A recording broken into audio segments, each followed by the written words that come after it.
Good evening, and once again, welcome to News Geelong. From the mouth of the Barwon River to the top of the Yuyangs, water will run uphill on Saturday, the 9th of May, through Geelong. Rawlins talks to cyclist Simon Watt, who will be one of the many people carrying the water by different means. From mouth to mountain, that will be the journey on Saturday the 9th of May here in our city of Greater Geelong.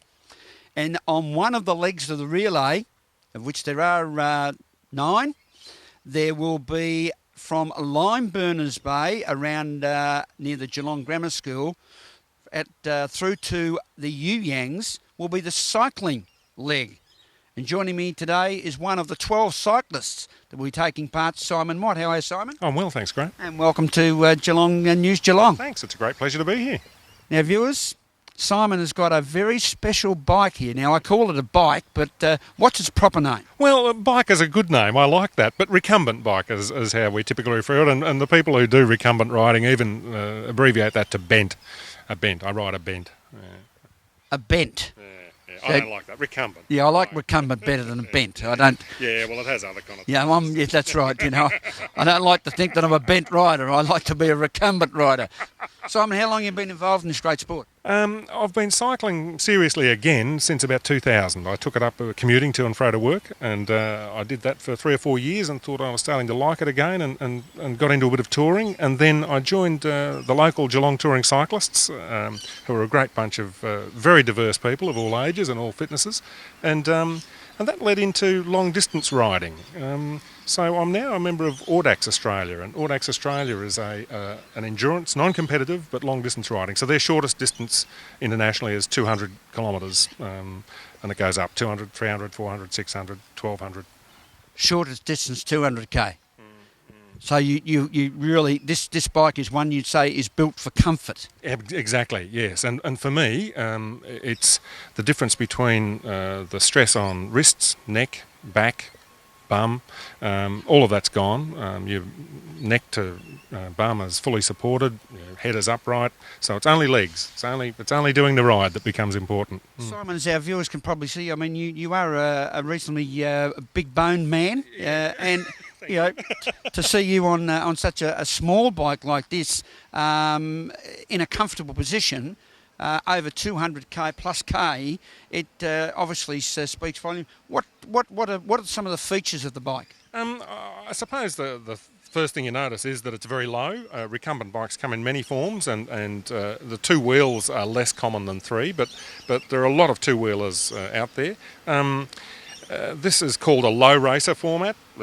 From speed, I suppose. So the real deal is that your bum is between the wheels. You're sitting down between the wheels. It means that the whole what you present to the air going forwards is much smaller. So it's 30-40% more efficient on level ground, the same energy for speed. So that's a big plus. The other things are a bit irritating are the 2 different wheel sizes, small wheel at the front to fit under your legs. The very long chain line is an awkward thing. The fact that you can't stand up to pedal as you can on an upright bike is an issue that many people refer to. But historically, recumbent bikes have been around as long as upright bikes. They just were never as popular. And the real nail in the coffin was in the early 30s. The UCI, the International Racing Federation in France, banned recumbent cycles from racing. That was when a couple of professional French riders of mediocre capabilities on upright bikes took out several records and won quite a few races on recumbent cycles. They were retrospectively banned and their races wins taken away, and recumbents have been out of the sort of regular cycling world ever since, really.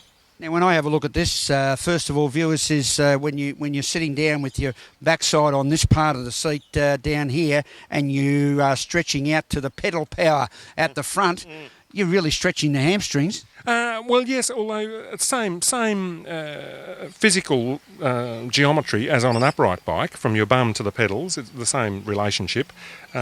You are more open in body on this particular one, for sure, and that doesn't seem really to be an issue. Recumbents, sadly, have a reputation that's more mythical than true in my mind, that they don't climb very well, and mostly that's because there's a fit young athlete riding an upright bike comparing himself to a tubby middle-aged fellow like me on a climb.